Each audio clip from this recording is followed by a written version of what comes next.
Tyler. Hello, how are you? I'm George. Oh, Nice great to meet you. Come in. I'm Boy George. I'm a singer, an artist, DJ. Interesting. I mean, I'm intrigued. I heard about Tyler through my manager, who was very into the whole clairvoyant kind of medium type of thing. He was really keen for me to do it. Do you know who I am? No, not really. Okay. No, sorry.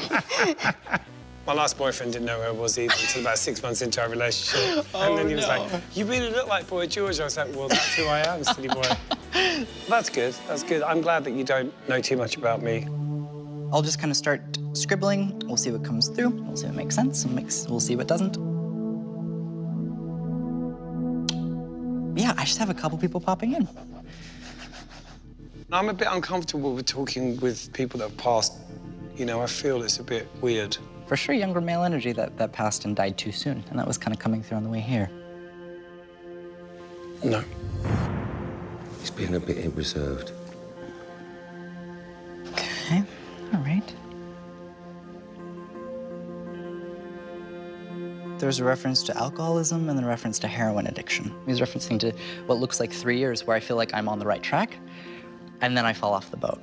And I'm getting back into some of these mindsets and these behaviors, and then I pass away. Do you know of anybody? Oh, a lot of people. Who would have dealt with both, but with both, though, at the same time? A lot of people. It's quite hard for me to kind of pinpoint that on any one particular person. He must be nervous, this kid.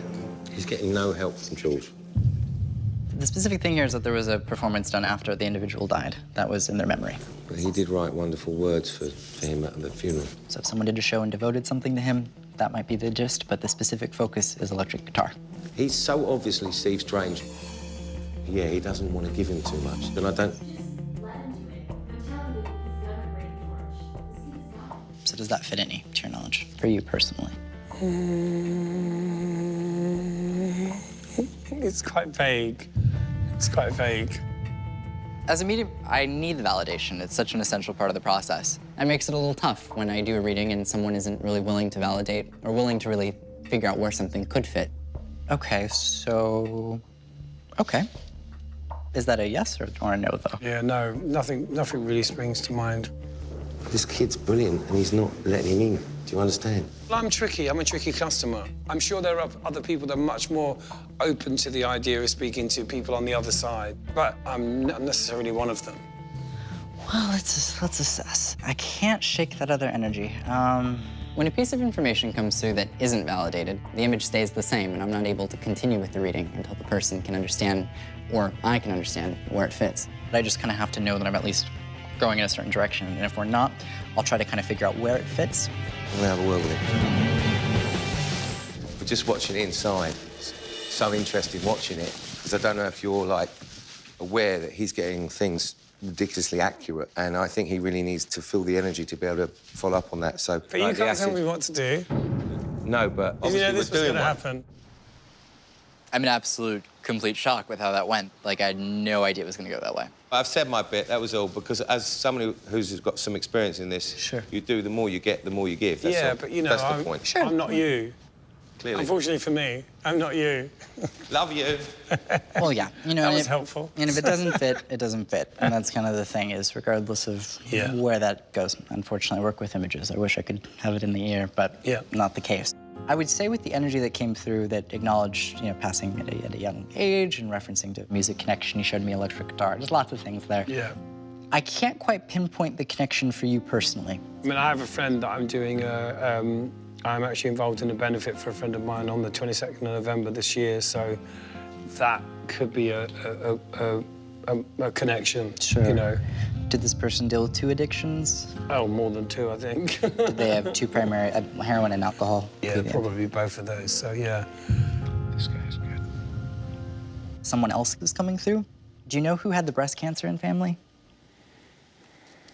My grandmother. Okay, because the emphasis here is I'm going on mom's side of the family. Would that have been on mom's side? Yeah. Because when she comes through, she's just an interesting kind of duality of being very charming, very nice, and very straightforward, and very, like, didn't mince words. Very scary. That's the way to describe it. Very scary, very powerful. My grandmother was the tough cookie. Sure. What's interesting is that she has a closer relationship to you on the other side than she did in life. That's probably true.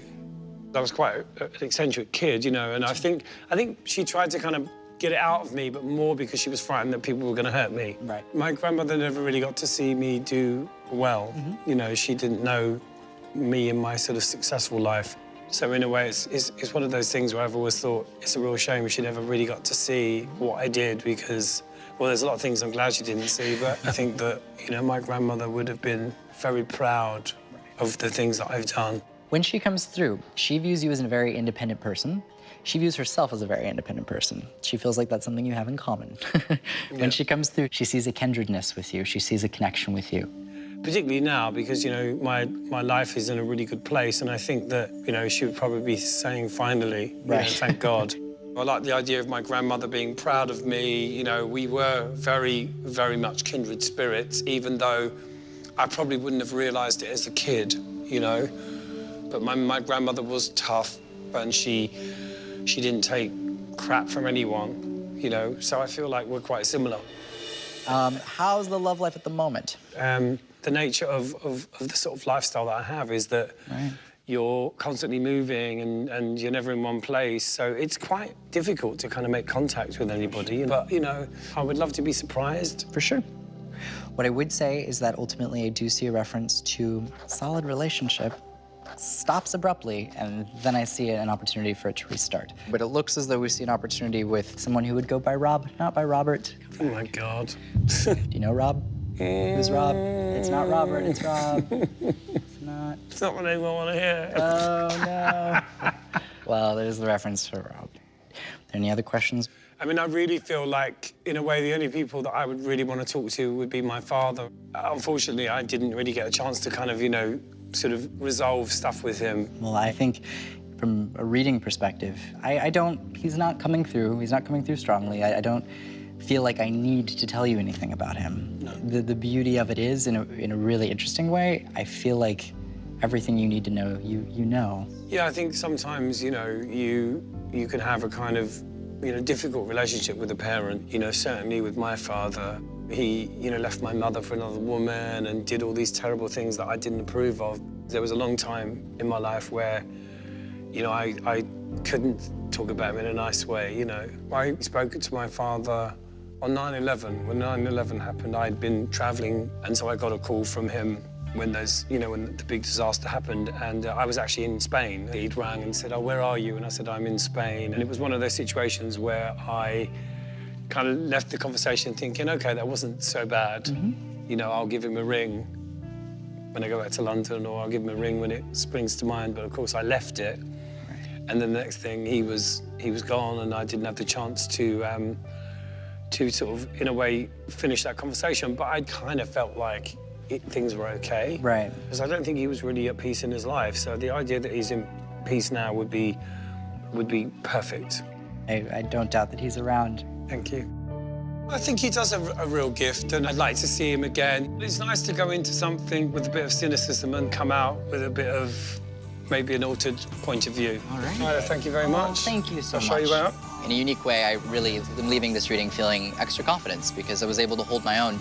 And I really feel like with what came through, it did have relevance. It was validated as having relevance in a very inadvertent way from his manager.